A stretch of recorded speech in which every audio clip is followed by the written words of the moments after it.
1 डिसेंबर 2016 आमच्या आयुष्यातील सगळ्यात भारी दिवस. कारण ह्या दिवशी आमच्या घरी लक्ष्मी आली होती. आज आरोहीचा वाढदिवस होता आणि खरं तर वाढदिवस करायची ह्या वर्षी अजिबात इच्छा नव्हती. स्वामी मला दिवसभर इतकं थकवतो ना, की मला काहीच करू वाटत नाही. पण मग आरोहीची इच्छा होती, की आई कर ना. मग काय अचानक भयानक हा प्लॅन ठरला. तिला मी शाळेत पाठवलं, घरातलं सगळं आवरून घेतलं आणि संध्याकाळी छानपैकी तिचा बर्थडे अतिशय कमी लोकांमध्ये म्हणजे फक्त तिच्या मैत्रिणी होत्या. जो तिचा सगळा ग्रुप आला होता आणि त्यांच्या आया. तर या पद्धतीने असा अगदी साधा वाढदिवस साजरी केला. बोलता बोलता आरोही 9 वर्षाची झाली. वाटतसुद्धा नाही, की माझं लेकरू आता 9 वर्षाचं झालं आणि आरोही खूप जास्त समजदार आहे आणि जे लोकं मला आधीपासून ओळखतात त्यांना माहिती आहे, की आधी असं होतं, की व्हिडिओच्या आधी ती बसायची.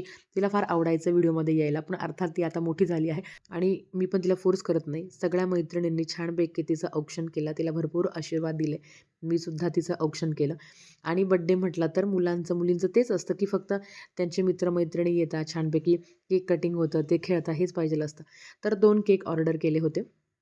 छानपैकी दोघांनी केक कटिंग केला आणि स्वामीचं सगळं लक्ष हे फक्त आणि फक्त केक खाण्याकडे होते आणि त्यांच्याच वयाच्या सगळे मित्र-मैत्रिणी येतात. तर तिलाही बरं वाटतं आणि तिची खूप इच्छा होती, की आई मी सगळ्यांच्या वाढदिवसाला जाते, तर मलाही वाढदिवस करायचा आणि खरं सांगू का, लगातार मी तिचे 9 वाढदिवस म्हणजे आत्ता हा जर धरला तर 9 वाढदिवस मी तिचे लगातार साजरे केले.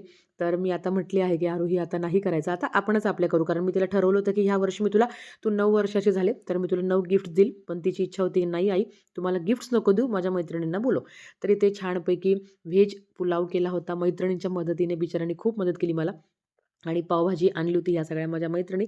जीवाभावाच्या कधी वेळ आल्या, की मध्यरात्रीतून धावून येणाऱ्या अशा माझ्या मैत्रिणी.